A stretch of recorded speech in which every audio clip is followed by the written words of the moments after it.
Hello guys, नमस्कार। आप सभी कैसे हैं? उम्मीद करती हूँ आप बहुत स्वस्थ होंगे, मस्त होंगे, बिंदास होंगे। ईश्वर से ऐसी मेरी कामना है आप सभी के लिए, मेरी फैमिली के लिए, मेरे परिवार के लिए। और जो मेरा परिवार नहीं भी है, मैं ईश्वर से ऐसी कामना करती हूँ सभी लोग स्वस्थ रहें, संसार के सारे लोग खुश रहें, हैप्पी रहें, आगे बढ़ें, तरक्की करें। ऐसी मैं ईश्वर से कामना करती हूँ दोस्तों। तो दोस्तों, आज मैं कोई टॉपिक या कोई विषय, कोई जानकारी लेकर आप लोगों के सामने उपस्थित नहीं हुई हूँ दोस्तों। आज मैं आपके साथ अपनी माता रानी का अनुभव शेयर करना चाहती हूँ दोस्तों। जो लोग कहते हैं भगवान नहीं होता, माँ नहीं होती, या फिर कोई देवी देवता नहीं होता, तो दोस्तों मैं इस बात का खंडन करती हूँ। मेरा ऐसा मानना है कि अगर तुम सच्चे दिल से पुकारोगे, अगर तुम सच्ची आस्था से पुकारोगे, तो कोई भी देवी देवता जिसको तुम ध्याओगे, जो तुम्हारा इष्ट है, वो ज़रूर प्रकट होगा, वो तुम्हारी ज़रूर रक्षा करेगा दोस्तों।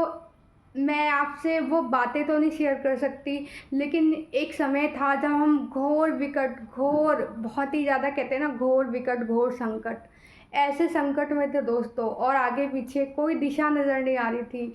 हम लोगों का ना कहें कि कोई मतलब कोई नहीं था, आगे पीछे कोई भी नहीं था। तो कहते हैं ना कि जिसका कोई नहीं होता उसका परमात्मा होता है। तो दोस्तों, इस बात का अनुभव, इस बात का एक्सपीरियंस खुद मैंने किया है दोस्तों। मेरा कोई नहीं था, आगे पीछे समझ नहीं आता था किसे पुकारूं। मैं बहुत मानती थी माता रानी को, भगवान को, सारे देवी देवताओं की मैं बहुत पूजा करती थी। मैं संतोषी माता का व्रत करती थी।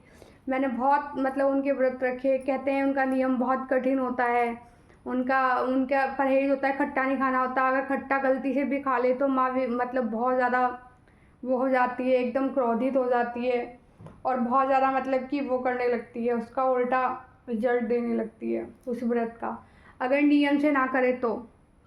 लेकिन दोस्तों, ऐसा कुछ नहीं है। अगर तुम्हारी श्रद्धा सच्ची है, तुम्हारी आस्था एकदम पक्की है, सच्ची है, तुम एक नेक इंसान हो, तो हर देवी देवता तुम्हें ज़रूर आता है तुम्हारी रक्षा करने, तुम्हें ज़रूर दर्शन देता है। तुम्हारी जो मनोकामना होती है, तुम्हारी जो परेशानी होती है, उसको ज़रूर हरता है दोस्तों। मेरा ऐसा मानना है, और मेरा खुद का ये अनुभव भी है, मानना नहीं है, मेरा खुद का एक्सपीरियंस है। अगर मैं ये कहूँ तो इसमें कोई अतिशयोक्ति नहीं है दोस्तों। जब मैं छोटी थी तो धीरे धीरे मतलब पढ़ने में मेरी बहुत रुचि थी। मैं धीरे धीरे आगे बढ़ी, मैंने बीए किया, एमए किया, पहले मैंने 12th की, फिर मैंने बीए की। फिर मतलब फैमिली बैकग्राउंड उतना अच्छा नहीं था मेरा। मेरे मॉम डैड बहुत मतलब कि मिडिल क्लास से आते थे, मिडिल क्लास से भी अगर मैं कहूँ नीचे, तो ये कोई झूठ नहीं होगा दोस्तों, सच होगा। तो दोस्तों, मेरी लेकिन पढ़ने की बहुत इच्छा थी शुरू से ही, और बस मैं यही कहती थी मुझे पढ़ना है, कैसे भी पढ़ना है, चाहे कुछ भी करके पढ़ना है। मैं बहुत मेहनत करती थी।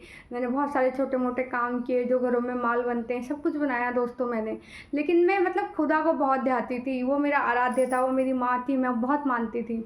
सरस्वती माता को, संतोषी माता को मैं बहुत मानती थी, मतलब हर देवी देवता को मानती हूँ। लेकिन कहते हैं ना कि कुछ देवी देवताओं की तरफ हमारा रुझान ज़्यादा होता है, हमारी भक्ति बहुत ज़्यादा होती है उनके लिए। तो उसमें माँ वैष्णो, माँ संतोषी थी, और माँ सरस्वती थी। तो दोस्तों, वो कहती थी एक दिन तेरा अच्छा दिन आएगा। जब मैं बहुत पूजा पाठ करती थी तो मैं बोलती थी माँ, हम पे इतनी विपत्ति क्यों, क्योंकि हम भगवान भगवान करते रहते हैं, कैसी है? तो माँ कहती थी नहीं, एक दिन मैं तुझे बहुत आगे ले जाऊँगी। उसके बाद फिर मैं धीरे धीरे पढ़ती गई। फिर मैंने एमए किया हिंदी से, फिर उसके बाद मैंने नेट किया, मैंने जेआरएफ क्वालीफाई किया। फिर उसके बाद मैंने क्या बोलते हैं, जेआरएफ क्वालीफाई किया। मैं बीएड भी हूँ, मैं सीटेट भी हूँ। लेकिन कुछ परिस्थितियाँ रहीं कि मैं गवर्नमेंट जॉब की तरफ नहीं जा पाई, वो भी मैं आपको बताऊंगी नेक्स्ट टाइम। लेकिन मेरी पढ़ने की बहुत ज़्यादा रुचि थी, और आज भी मेरी ज्ञान अर्जित करने की बहुत रुचि है। मैं कुछ ना कुछ पढ़ती रहती हूँ। तो हाल फिलहाल में मेरी पीएचडी अभी कंप्लीट होने वाली है। मैं पीएचडी भी कर चुकी हूँ ही बोलूँगी, क्योंकि अब बस थोड़े ही इस साल कंप्लीट हो जाएगी। तो दोस्तों, ये सब कुछ मैं खुद नहीं कर पाई, इसमें मेरा कुछ नहीं है। ये मेरी माता रानी और मेरे इष्ट का, मेरे भगवान का है मुझ पे हाथ। क्योंकि मैं बस उन्हीं का नाम लेती थी कि तू करेगी मेरे लिए, तू ही सब कुछ। क्योंकि मेरी ना वैसी स्थिति थी, ना मेरी वैसी कंडीशन थी। हाँ, लेकिन पढ़ने का बहुत रुचि थी मुझ में, पढ़ने का ज्ञान, कहीं से भी कुछ भी ज्ञान मिलता था तो मैं उसके लिए बहुत ज़्यादा मतलब कि बहुत ही ज़्यादा मैं एकदम टूट पड़ती थी कि मुझे कहीं से कुछ तो सीखने को मिल रहा है। और जहाँ से मुझे कुछ भी सीखने को मिलता था, मैं वहाँ रात दिन मतलब एक करने लग जाती थी, उसके बाद जाने लगती थी, रिक्वेस्ट करने लगती थी। और मुझे जहाँ से जो मिला वहाँ से वो सीखा मैंने, मतलब बहुत कुछ सीखा मैंने। मैं आपको इस छोटी सी वीडियो में इतना डिटेल में नहीं बता सकती, लेकिन धीरे धीरे मैं आपको अपने अपने से रूबरू करूँगी, अपना अनुभव से, एक एक अनुभव से जोड़ूँगी दोस्तों।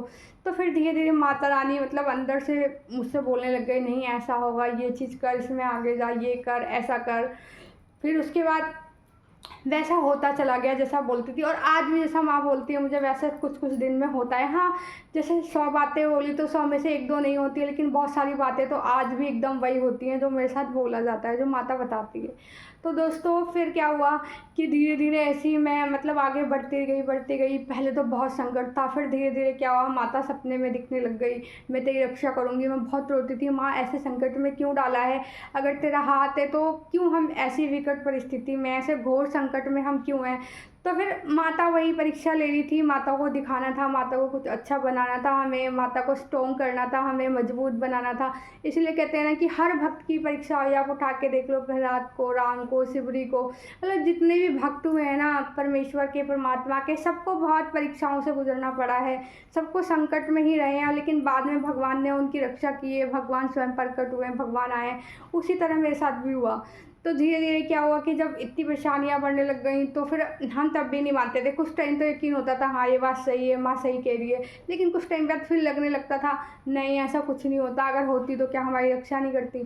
फिर धीरे धीरे क्या हुआ कि मेरे फादर की, जो हमारे फादर का घर था पुराना, वो आज भी है, आज भी वहाँ छोटा सा मंदिर बना है।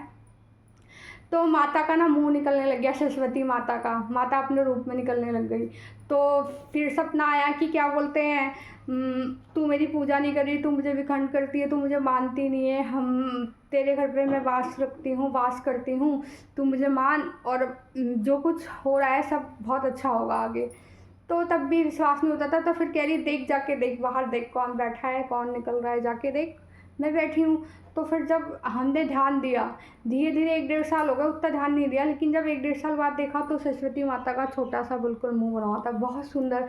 और धीरे धीरे 2 साल लगे, वो पूरी बन गई माँ सरस्वती, एकदम हूबहू, छोटी सी इतनी बड़ी में।